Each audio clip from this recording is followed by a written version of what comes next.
Hi అండి, అందరికీ నమస్కారం.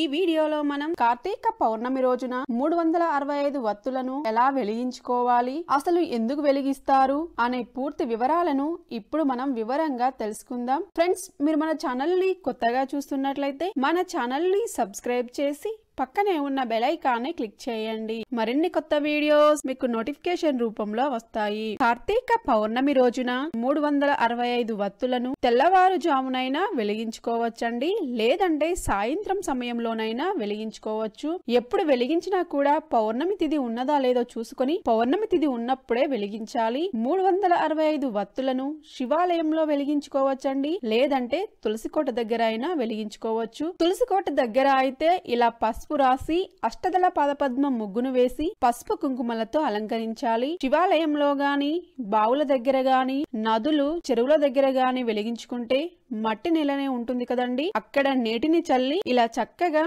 అష్టదళ పాదపద్మం ముగ్గు వేసి పసుపు కుంకుమాలతో అలంకరించుకోవాలి.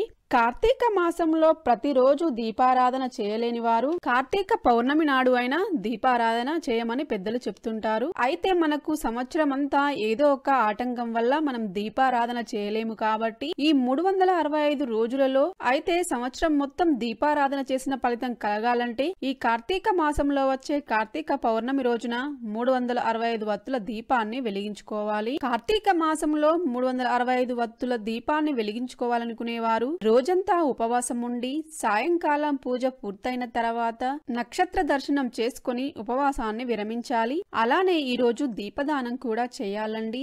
దీపదానం ఎలా చేయాలో మన ఛానల్లో ఆల్రెడీ నేను తెలియజేశానండి. మీకు ఇంట్రెస్ట్ ఉంటే కింద లింక్ డిస్క్రిప్షన్ బాక్స్ లో ఉంది, ఒకసారి చూడండి. ఇప్పుడు ఈ పాదపద్మం ముగ్గు మీద ప్రమిదలను పెట్టుకోవాలి. ప్రమిదలకి కూడా చక్కగా గంధం కుంకుమ బొట్లు పెట్టి అందులో 365 వత్తులను కూడా పెట్టుకోవాలండి. ఈ 365 వత్తుల దీపాన్ని నేతితో వెలిగిస్తే చాలా మంచిదండి. ఈ 365 వత్తులు త్వరగా వెలగాలంటే పైన ఇలా కర్పూరాన్ని రాయాలి. అలాగే కార్తీక పౌర్ణమి రోజు పిండి ప్రమిదలను ఉసిరికాయల మీద కూడా దీపారాధన చేయాలి. అన్నింటికి చక్కగా గంధం కుంకుమ పువ్వులతో అలంకరించుకోవాలండి. అయితే ఈ కార్తీక మాసంలో ప్రతిరోజు కూడా నిత్య దీపారాధన చేయాలి. కానీ ఆడవారికి వచ్చే ఇబ్బంది వలన కొద్ది రోజులు దీపారాధన చేయలేరు. అలానే ఏదైనా ఊరికి అర్జెంట్ గా వెళ్ళవలసి వచ్చినప్పుడు కూడా దీపారాధన చేయలేరు. అయితే 365 వత్తులతో దీపారాధన చేయడం వల్ల ఇటువంటి దోషం ఏమైనా ఉంటే ఈజీగా తొలగిపోతుంది. ఈ 365 వత్తులను ఇంట్లో ఎంతమంది ఉంటారో అంతమంది తలా ఒకటి వెలిగించాలి. ఇక్కడ ముందుగా పసుపుతో గణపతిని చేసి పెట్టుకోవాలండి. గణపతికి పసుపు, కుంకుమ, గంధము, అక్షంతలు, వస్త్రము, పువ్వులు సమర్పించిన తర్వాత గణపతిని, పరమశివుడిని, విష్ణువుని స్మరించుకుంటూ 365 వత్తుల దీపాన్ని, మిగతా పిండి ప్రమిదలను, ఉసిరికాయ దీపాలను వెలిగించాలి. కార్తీక పౌర్ణమి అంటే శివుడికి, విష్ణువుకి ఎంతో ప్రీతికరమైన రోజు కాబట్టి ఈ రోజు నది స్నానం చేస్తే చాలా మంచిదండి.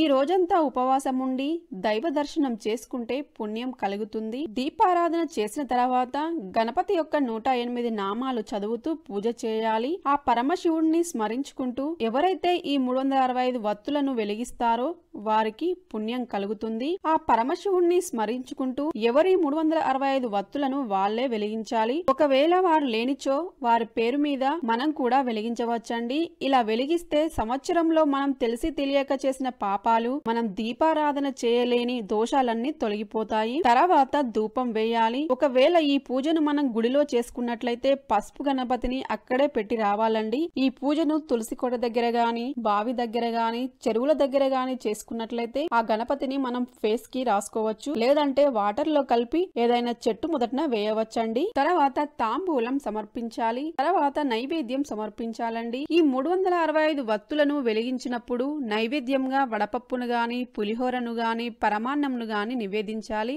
అలాగే పాలను కూడా నైవేద్యంగా నివేదించాలండి. ఈ కార్తీక పౌర్ణమి రోజున చంద్రుడి కాంతి ఈ పాలలో పడేలా చూసుకోవాలి. తర్వాత ఆ పాలను ముందుగా పూజా మందిరంలోని దేవుళ్ళందరికీ చూపించి తర్వాత మనం నైవేద్యంగా తీసుకోవాలి. చేసుకోవాలి. తర్వాత కొబ్బరికాయను కొట్టి ఆరతి ఇవ్వాలి. కార్తీక పౌర్ణమి రోజున 365 వత్తులను వెలిగించడం కుదరకపోతే కార్తీక మాసంలో వచ్చే ముఖ్యమైన రోజులు అంటే కార్తీక సోమవారాలైనా కావచ్చండి, ఏకాదశి అలాగే పోలి పాడ్యమి రోజులలో వెలిగించవచ్చండి. ఫ్రెండ్స్ చూసారు కదా కార్తీక పౌర్ణమి రోజున 365 వత్తులను ఎలా వెలిగించాలో. ఫ్రెండ్స్ మీకు ఈ వీడియో నచ్చినట్లయితే లైక్ చేయండి, కమెంట్ రాయండి. Thank you for watching. Please subscribe my YouTube channel.